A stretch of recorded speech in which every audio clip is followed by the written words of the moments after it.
Victor. I'm 35, married for 11 years, and still don't know how to load the dishwasher correctly. Apparently there's a secret code involving plate angles and spoon positioning that only Jessica understands. We've got 2 kids, Mark, who's 10 and already smarter than me, and Rob, who's 6 and thinks underwear is more of a suggestion than a requirement in public. Jessica swears both got their brains and chaos from me. She's only half right. We've got a nice little life. A house that's never clean, but always full. 2 German shepherds who think their full-time job is alerting the neighborhood to the dangers of mailmen, joggers, and suspicious-looking clouds. A dog bowl the size of a kiddie pool.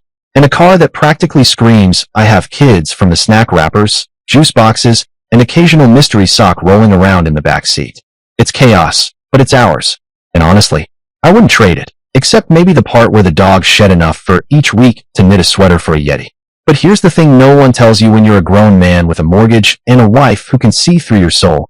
You start thinking, reflecting, especially during those 3 a.m. insomnia sessions when you're lying there, blinking into the darkness, trying to remember if you locked the front door or if your life peaked at 19.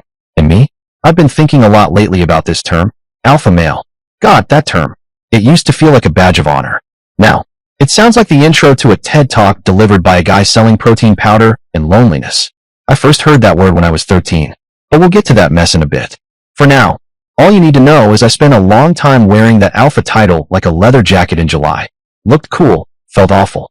I strutted through life like I was the main character in a movie no one else wanted to watch.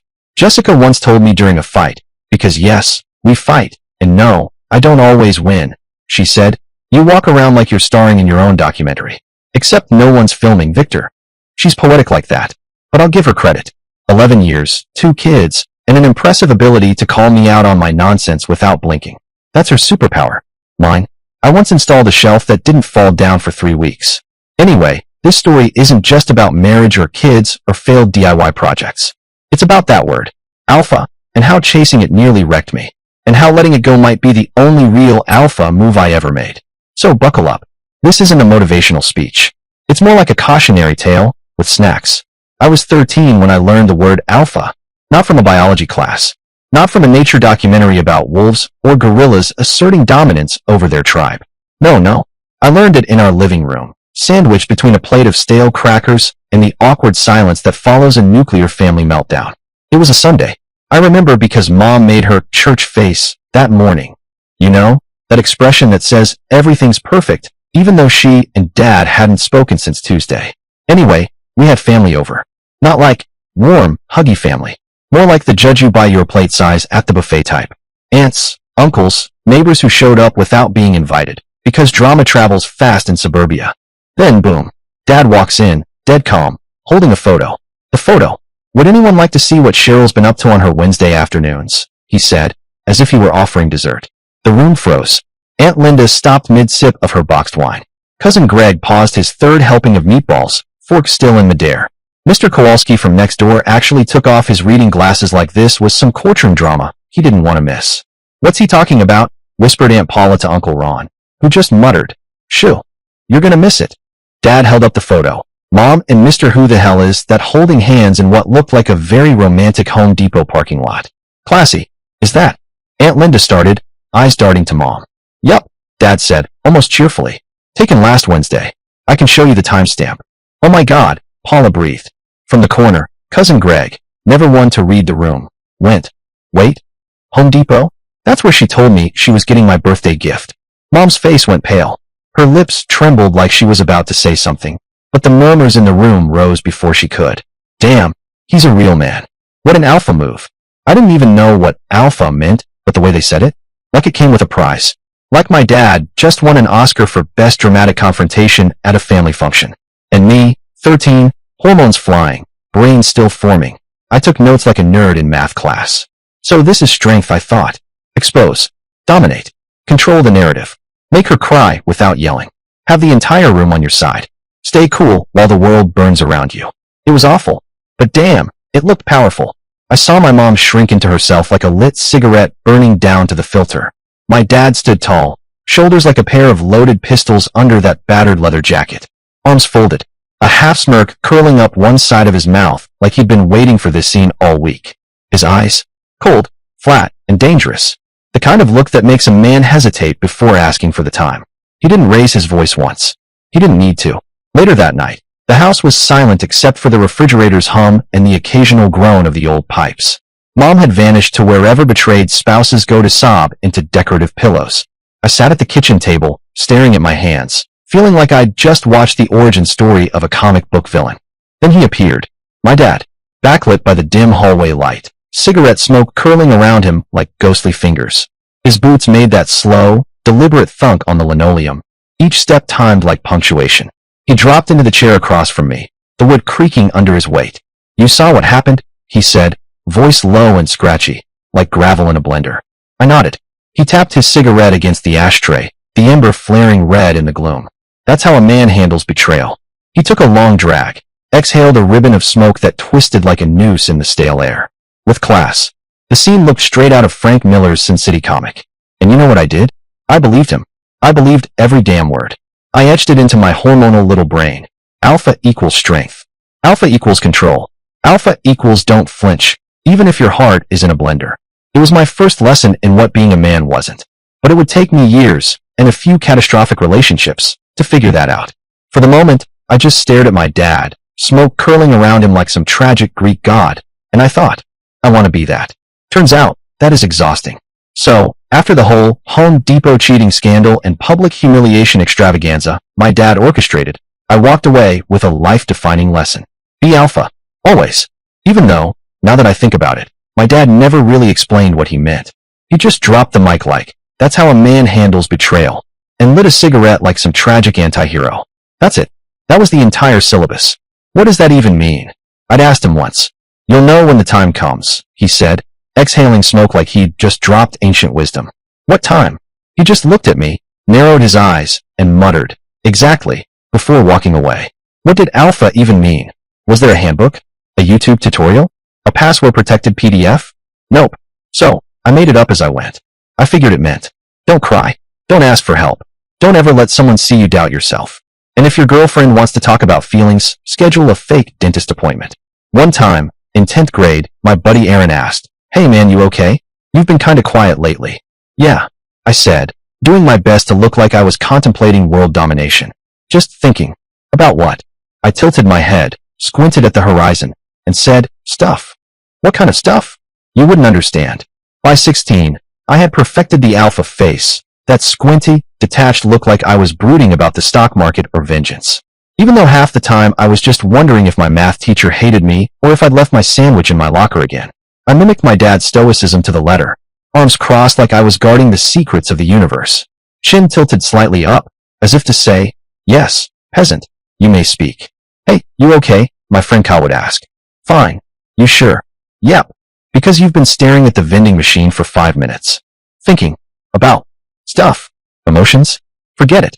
I buried them so deep, I'd need mining equipment, a geological survey, and a search permit just to find a trace.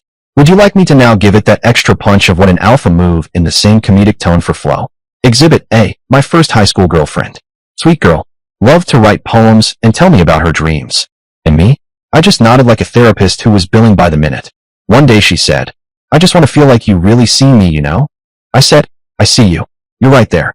She blinked a few times, like maybe I was joking. Then she said, do you ever feel anything? I shrugged. Hunger. Occasional erections. Yes, I feel. She stared at me like she was waiting for the rest of the sentence, some hidden depth or emotional confession. But nope, that was the whole show. We broke up 2 days later. Shocking, right? But here's the wild part. People still respected me.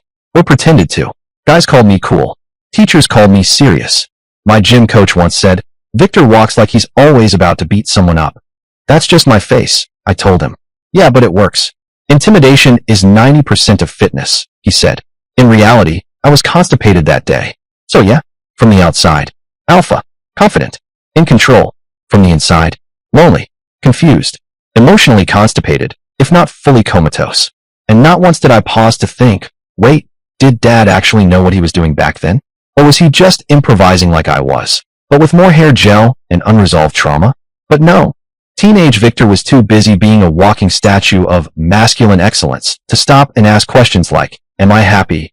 Or is this sustainable? Spoiler alert, it wasn't. But I didn't know that, not yet. I was too busy flexing my emotional detachment like it was a six-pack. It wasn't. I had a pizza addiction. By the time I hit my 20s, I was basically a walking how to be an emotionally unavailable man seminar. I had the formula down. Show confidence. A friend asked, "Hey man, you doing okay? You seem quiet." My response, "I'm great. Never been better." But the narrator voice in my head, "You haven't done laundry in 3 weeks and you ate cold spaghetti for breakfast. Never admit weakness." She said, "I feel like you don't open up to me." "I do open up." She said, "When?" "That time I told you my favorite color is blue." "Listen, but not too closely." She said, "Sometimes I feel like you're not even hearing me." I responded, "I hear you. You said something about, your aunt?" She said, "I was talking about my miscarriage." "Right? Yes. That's sad. Speak less." She said, "Why don't you ever say what you're feeling?" "Because I'm fine." She said, "Fine isn't a feeling." My simple response left her silent. It's my feeling. If someone cries, hand them a napkin and hope it's not your fault. And somehow, despite all this, or maybe because of it, I ended up in relationship after relationship. Not deep relationships, mind you. More like IKEA furniture, looked nice from a distance, fell apart under any pressure. Let me tell you about Rachel. Sweet, bookish, into astrology, which, in hindsight, was a red flag because apparently my Taurus rising was emotionally unavailable. Who knew? She once sat me down and said, "Victor, I don't feel like you open up to me." I blinked. "I told you I was tired last week." "No," she said, sighing dramatically. "I mean emotionally." And I just stared at her like she asked me to write a poem or wear linen. "I'm here, aren't I?" I said. "I don't cheat. I pay for dinner. I show up to your weird open mic nights." She didn't cry. She just nodded. That resigned girlfriend nod. The one that says, "This is doomed, but I'll give it one more week." We lasted 4 more days. Then there was Amanda. Fiery, passionate, loved feelings and expressing them at full volume. She once texted me, "Can we talk about us?" I replied, "About what?" She wrote, "How I feel like we're disconnected." I responded with a single thumbs up emoji. She ghosted me. Honestly, I thought that was a little dramatic. I even said to a friend, she just couldn't handle a real man. Yeah, that was my go-to explanation for every breakup. They just couldn't handle a real man. Real man equals stoic. Controlled. Barely blinked. Might have been dead inside, but stood tall like an oak tree made of Red Bull and pride. Did I ever stop and think maybe I was the problem? Nope. Because if you're deep into the alpha mindset, introspection is for betas. Self-reflection?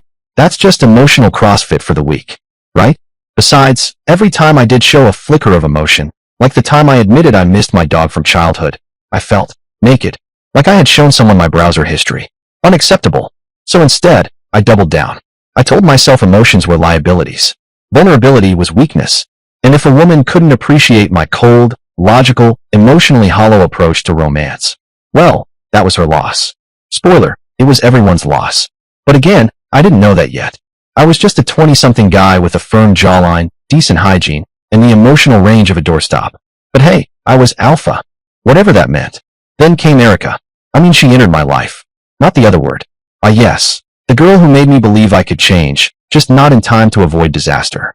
I met her in my late 20s, which is that magical age where you're too old to blame your parents and too young to afford therapy. I was still clinging to my alpha programming, but with a slightly upgraded firmware. Let's call it alpha male light.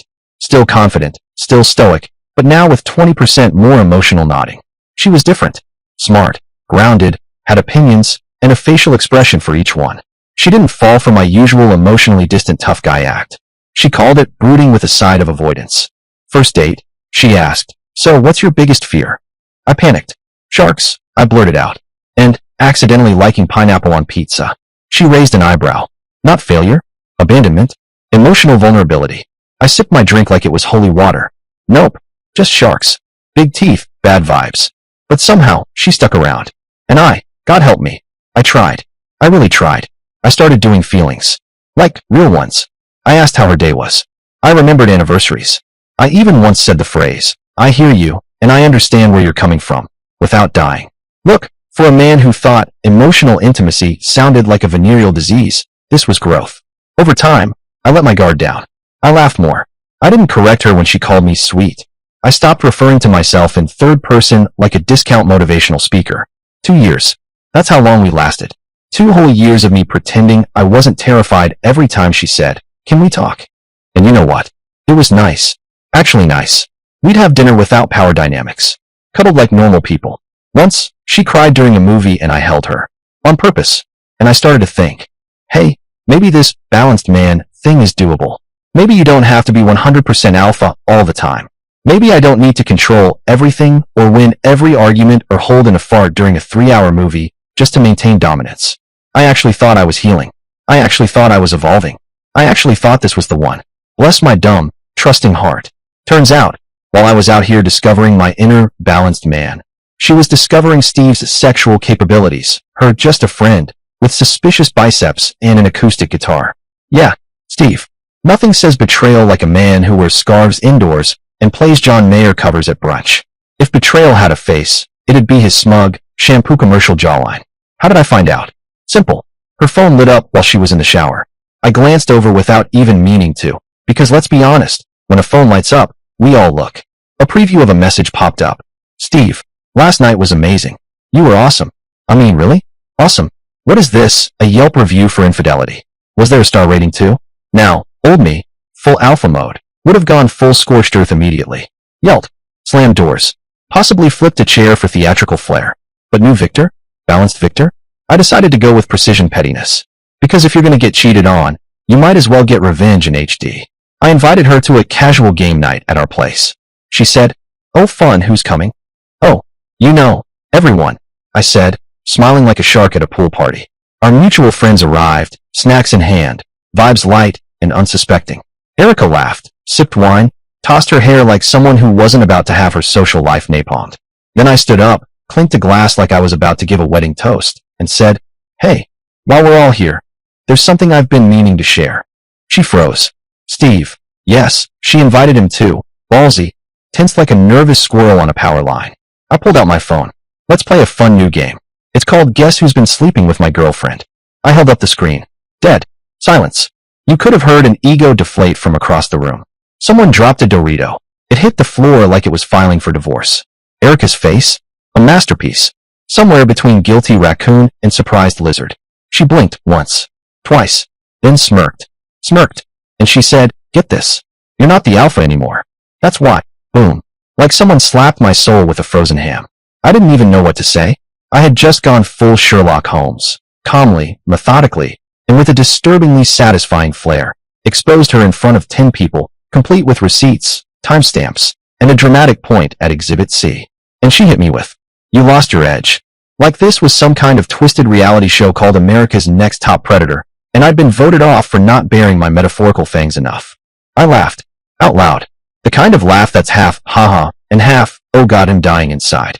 Mostly so I wouldn't scream, cry, or swan dive headfirst into the drywall. Later, after everyone left in a haze of awkward goodbyes and secondhand embarrassment, I sat on the couch and stared at the ceiling like it was going to provide me with divine guidance. But all I heard was her voice on loop. You're not the alpha anymore. She might as well have said, you opened your heart, and now you're weak. Like emotional connection is some kind of communicable disease I caught because I forgot to wear gloves. And that's when it happened. The alpha male reboot. I decided I was done with emotions. Done with balance. Done with listening, growing, being vulnerable, or talking about us. No more soft edges. No more feelings. Just cold, hard, hyper-controlled Victor 2.0. I wasn't heartbroken. I was hardened. Or at least that's what I told myself while crying internally and eating leftover hummus straight from the tub. Because clearly, being emotionally available was for chumps. Right? Right. After the whole Erica sleeping with human Spotify playlist situation, I decided I was done. No more feelings. No more dating. No more, hey, let's talk about our love languages. Mine was now just silence. So what did I do? I joined a startup. Because if you're going to bury your feelings somewhere, it might as well be beneath 80-hour work weeks, a ping-pong table no one uses, and a fridge stocked with LaCroix and disappointment. I wasn't just an employee, I was a machine. Show up early, stay late, hit deadlines, crush KPIs, nod stoically in meetings like a man who hadn't cried in public since 1997. Everyone loved me, or at least feared me a little. Victor's a beast, they'd say. Dude never sleeps. He doesn't smile, but he delivers. I became that guy, the intense one. The one who answers emails at 2 a.m. The one who treats PowerPoint like a contact sport. When people asked if I had plans after work, I said, productivity. I was focused, sharp, efficient, and emotionally desolate. It's funny, People confuse performance with happiness. Just because I looked like I had it all together didn't mean I was thriving. I was just functioning at a high level while dead inside. Like an espresso-fueled Roomba with trust issues. And yet, I told myself this was winning. No drama. No heartbreak. No women saying things like, I feel like we're not connected.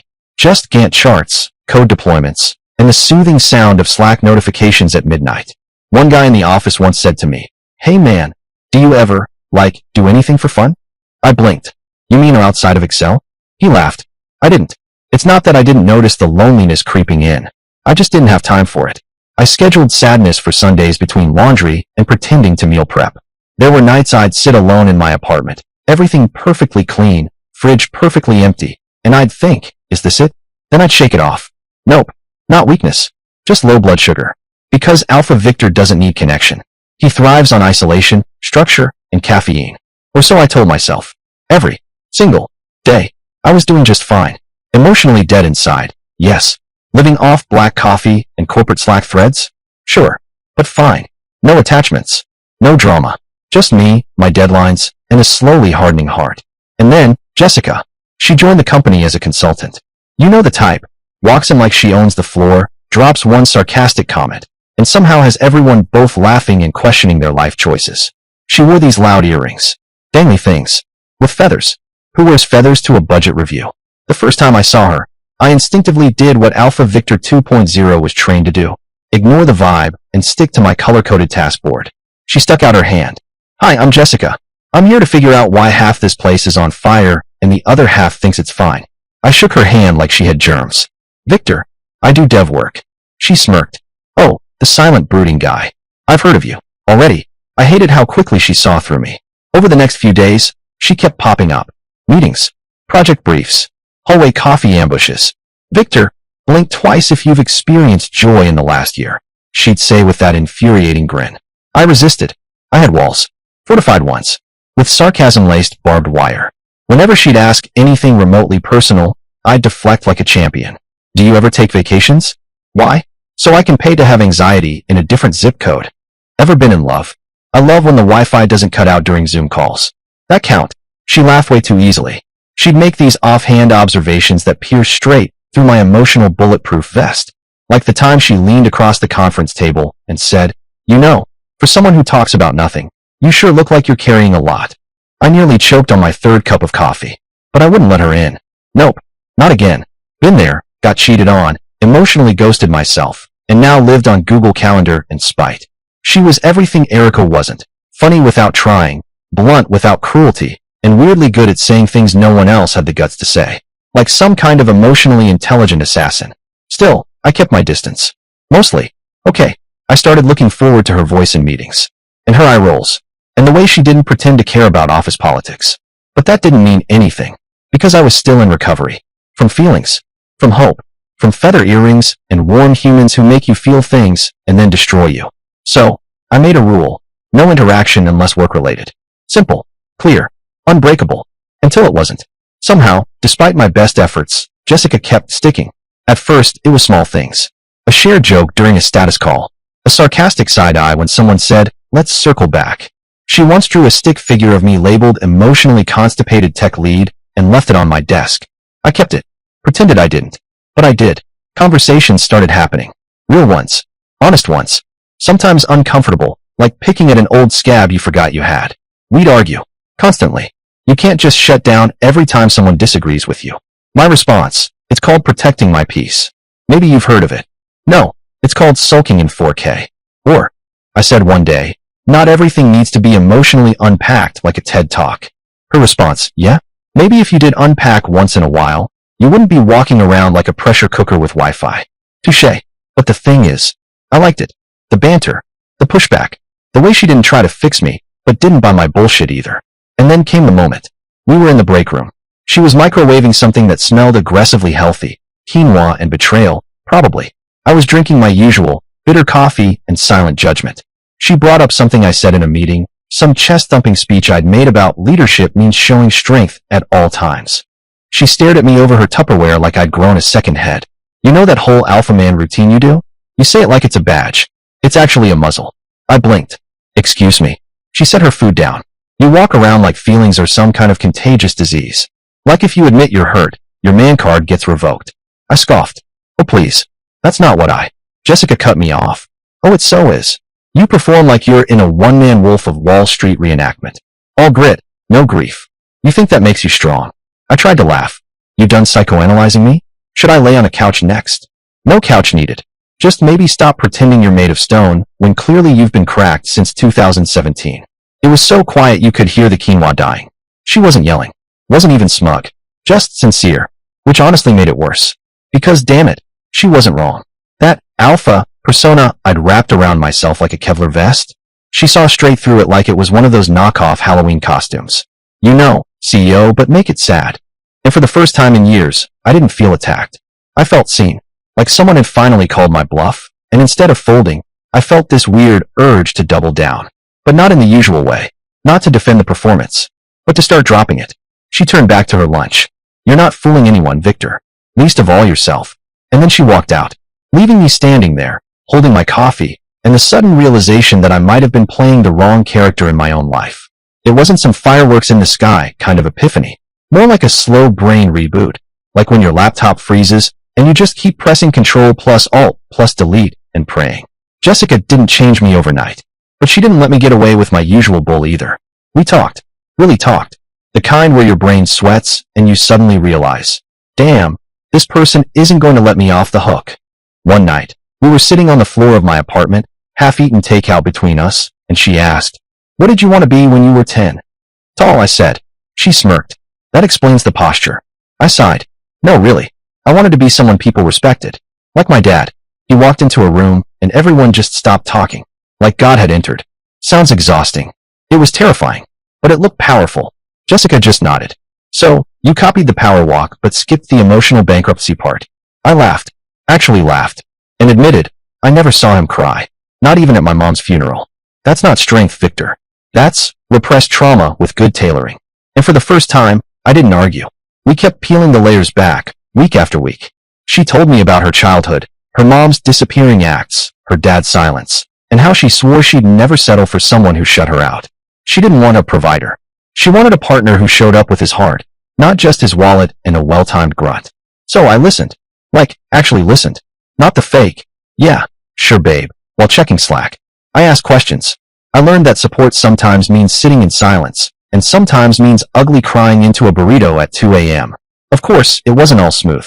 There was the ego war of 2019. Jessica called me out, said I was still walking around like some self-appointed king of the urban jungle, too stubborn to admit I was scared of love. I told her she was being dramatic. She told me I was impossible. I told her I was just being me. She told me that me needed therapy. Next thing I knew, she was storming out of my apartment with her bag, saying she was done. And here's the thing. I almost let her go. Almost. My alpha male brain was flexing in the mirror, screaming, don't chase. Chasing is weakness. But then my actual human brain barged in, rolled its eyes, and said, hey genius, you love her. Maybe stop being a walking testosterone meme and do something about it. So I ran after her. Full sprint. I'm talking out of breath, hair a mess, neighbors peeking out their doors sprint. Caught her right as the elevator doors were closing like some dramatic movie scene. Except I nearly tripped over the welcome mat. I spun her around, heart pounding like I'd just done CrossFit, and kissed her like I was trying to break the sound barrier. And then I just blurted it out. No pride, no posing, no pretending. I love you. You're it for me. And if I have to chase you every single day for the rest of my life, I will, though maybe at a slower pace next time, because my cardio is garbage. She laughed through tears, kissed me back, and that's how we ended up married.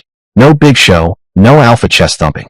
Just us, promising to be honest, even when it's inconvenient or deeply embarrassing. And we got married. No big show, no alpha chest thumping. Just us, standing in front of the people who mattered, promising to be honest, even when it was inconvenient. We had kids. 2 of them. Loud, messy, opinionated little creatures who somehow saw through me faster than most adults. The older one once called me emotionally constipated. We also got 2 German shepherds. Big, beautiful, stubborn as hell for missiles who seemed to think sit was a personal insult and stay was merely a suggestion. Between the kids and the dogs, the house was basically a chaos factory with a fur coating. But life stabilized. Not because I found control, but because I let it go, just a little. Because I finally understood that being seen wasn't a threat. It was a blessing. And Jessica? She's still calling me out on my posturing. But now, I laugh with her. Turns out, being human beats being alpha. Any day? You know, for years, I thought alpha was the crown jewel of masculinity. The goal. The endgame. Like if I walked around with enough silent brooding and tight jawlines, I'd somehow unlock the cheat code to being a man. Spoiler alert, I just looked constipated. It took me 3 decades and 2 kids with laser-like emotional X-ray vision to figure out that alpha, on its own, is a scam. Confidence without connection? It's just noise with biceps. Strength without empathy? That's a statue. Impressive, sure, but cold, unmoving, easy to topple. And yeah, I used to put my dad on that kind of pedestal. The strong, silent type. The man who didn't flinch, didn't crack, didn't cry. Especially not when everything went to hell. I remember being 13, watching him do what he did. You know the part, we've been over that mess, and I didn't understand it back then. Not really. Thought it was just his alpha moment. His ultimate dominance move. Turns out, it wasn't about power at all. It was a line. A lesson. A hard stop that said, you don't get to betray someone and walk away clean. He wasn't teaching me how to be an alpha. He was showing me that actions have weight. That consequences are part of the deal. That protecting your self-respect doesn't always look like yelling. It sometimes looks like leaving the wreckage behind and walking forward without turning around. Took me a long time to decode that. So now, I try to balance. I'll admit, I still have my moments. I still like being right. I still like being the guy who fixes stuff with tools I barely know how to use. I still grunt when I lift heavy furniture, like that adds something to the effort. But I apologize to my kids when I screw up, which is often. I let my wife win arguments, not because I'm weak, but because sometimes she's just actually right. I hate how often that happens. The truth is, manhood isn't alpha or beta. It's not some binary choice like picking your Pokemon starter. It's both. Confidence and vulnerability. Knowing when to speak and when to just shut up and listen. Not to win, but to understand. One day my son asked me, Dad, is it okay if I cry? Hell yes, I told him. It means your heart still works. So yeah, that's who I am now. A father, a partner, and a man who, somehow, evolved. Still sarcastic. Still stubborn. Just slightly less emotionally constipated. Dear listeners, please share your thoughts in the comments section below and don't forget to like, share, and subscribe.